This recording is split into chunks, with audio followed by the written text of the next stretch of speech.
Hi Mark, I'm Eva and my Chinese name is Huang Yiqing. My school number is 49. I'm a sophomore who majors in English at NCUE. The speech is Why School Should Start Later for Teens. The speaker is Wendy Troxel.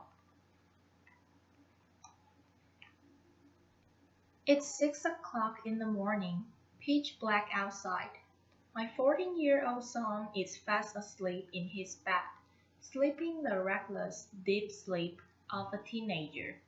I flip on the light and physically shake the poor boy awake because I know that, like ripping off a band-aid, it's better to get it over with quickly. Laughter. I have a friend who yells fire just to rouse her sleeping teen, and another who got so fed up that she had to dump cold water on her son's head just to get him out of bed. Sounds brutal, but perhaps familiar. Every morning I ask myself, how can I, knowing what I know and doing what I do for a living, be doing this to my own son? You see, I'm a sleep researcher. Laughter. So I know far too much about sleep and the consequences of sleep loss.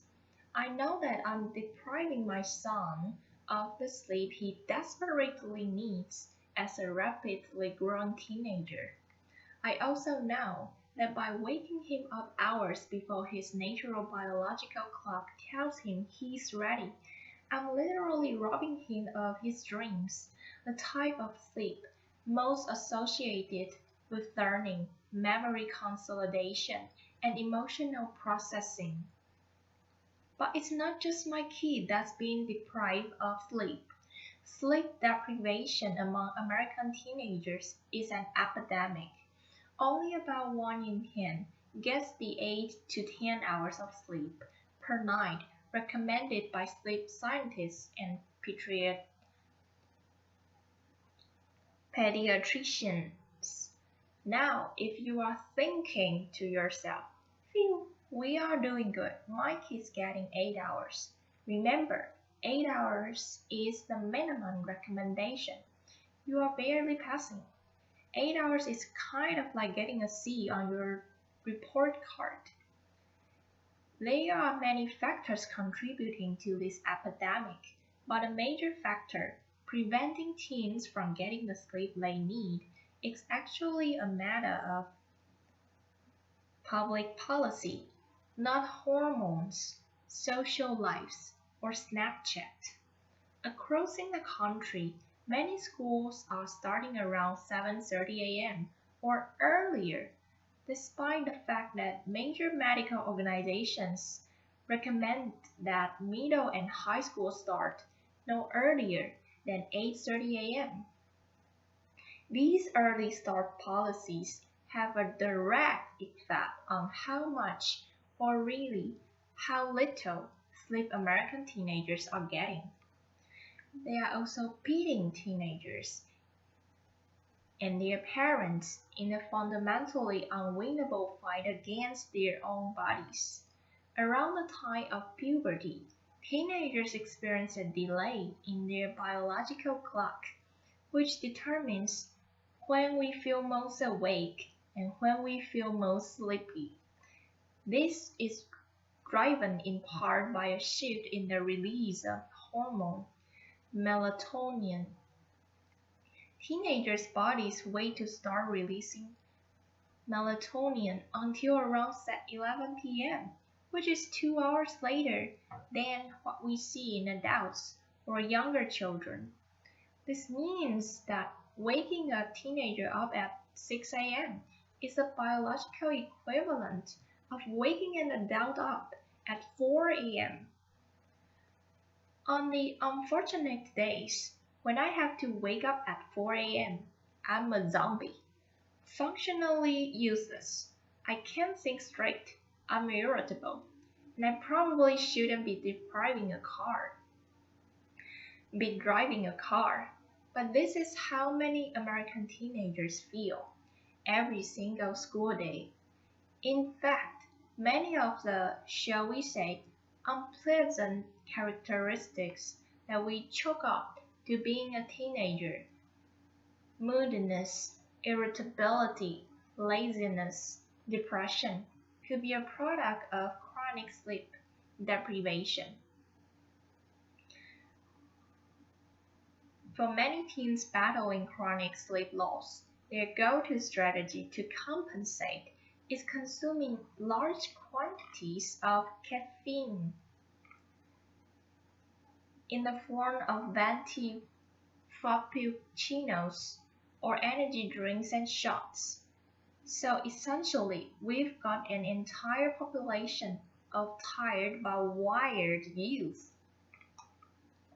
Advocates of sleep-friendly start times know that adolescence is a period of dramatic brain development, particularly in the parts of the brain that are responsible for those higher order thinking processes, including reasoning, problem solving, and good judgment. In other words, the very type of brain activity that's responsible for reining in those impulsive and often risky behaviors that are so characteristic of adolescence and that are so terrifying to us parents of teenagers. They know that, like the rest of us, when teenagers don't get the sleep they need, their brains, their bodies, and behaviors suffer with both immediate and lasting effects. They can't concentrate, their attention plummets, and many will even show behavioral signs that mimic ADHD. But the consequences of teen sleep loss go well beyond the classroom, sadly contributing to many of the mental health problems that skyrocket during adolescence, including substance use, depression, and suicide.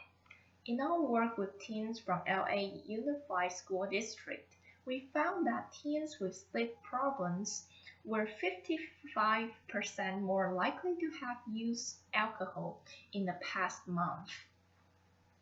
In another study with over 30,000 high school students, they found that for each hour of lost sleep, there was a 38% increase in feeling sad or hopeless, and a 58% increase in teen suicide attempts. And if that's not enough, teens who skip out on sleep are at increased risk for a host of physical health problems that plague our country, including obesity, heart disease, and diabetes. Then there's the risk of putting a sleep-deprived teen with a newly minted driver's license behind the wheel. Studies have shown that getting 5 hours or less of sleep per night is the equivalent of driving with a blood alcohol content above the legal limit. Advocates of sleep-friendly start times and researchers in this area have produced tremendous science showing the tremendous benefits of later start times. The findings are unequivocal, and as a sleep scientist, I rarely get to speak with that kind of certainty. Teens from districts with later start times get more sleep. To the naysayers who may think that if schools start later, teens will just stay up later. The truth is, their bedtimes stay the same, but their wake-up times get extended, resulting in more sleep. They are more likely to show up for school. School absence dropped by 25% in one district, and they are less likely to drop out. Not surprisingly, they do better academically. So this has real implications for reducing the achievement gap. Standardized test scores in math and reading go up by 2 to 3 percentage points. That's as powerful as reducing class sizes by 1/3 fewer students, or replacing a so-so teacher in the classroom with a truly outstanding one. Their mental and physical health improves, and even their families are happier. I mean, who wouldn't enjoy a little more pleasantness from our teens and a little less crackness? Even their communities are safer because car crash rates go down, a 70% reduction in one district. Given these tremendous benefits, you might think, well, this is a no-brainer, right? So why have we, as a society, failed to heed this call? Often the argument against later start times goes something like this. Why should we delay start times for teenagers? We need to toughen them up so they are ready for the real world. But that's like saying to the parent of a 2-year-old, don't let Johnny nap or he won't be ready for kindergarten. Laughter. Delaying start times also present many logistical challenges, not just for students and their families, but for communities as a whole. Updating bus routes, increased transportation costs, impact on sports, care before or after school. These are the same concerns that come up in district after district, time and again around the country as school start times are debated. And there are legitimate concerns, but these are problems we have to work through. They are not valid excuses for failing to do the right thing for our children, which is to start middle and high schools no earlier than 8:30 a.m. And in districts around the country, big and small, who have made this change, they found that these fears are often unfounded and far weighted by the tremendous benefits for student health and performance and our collective public safety.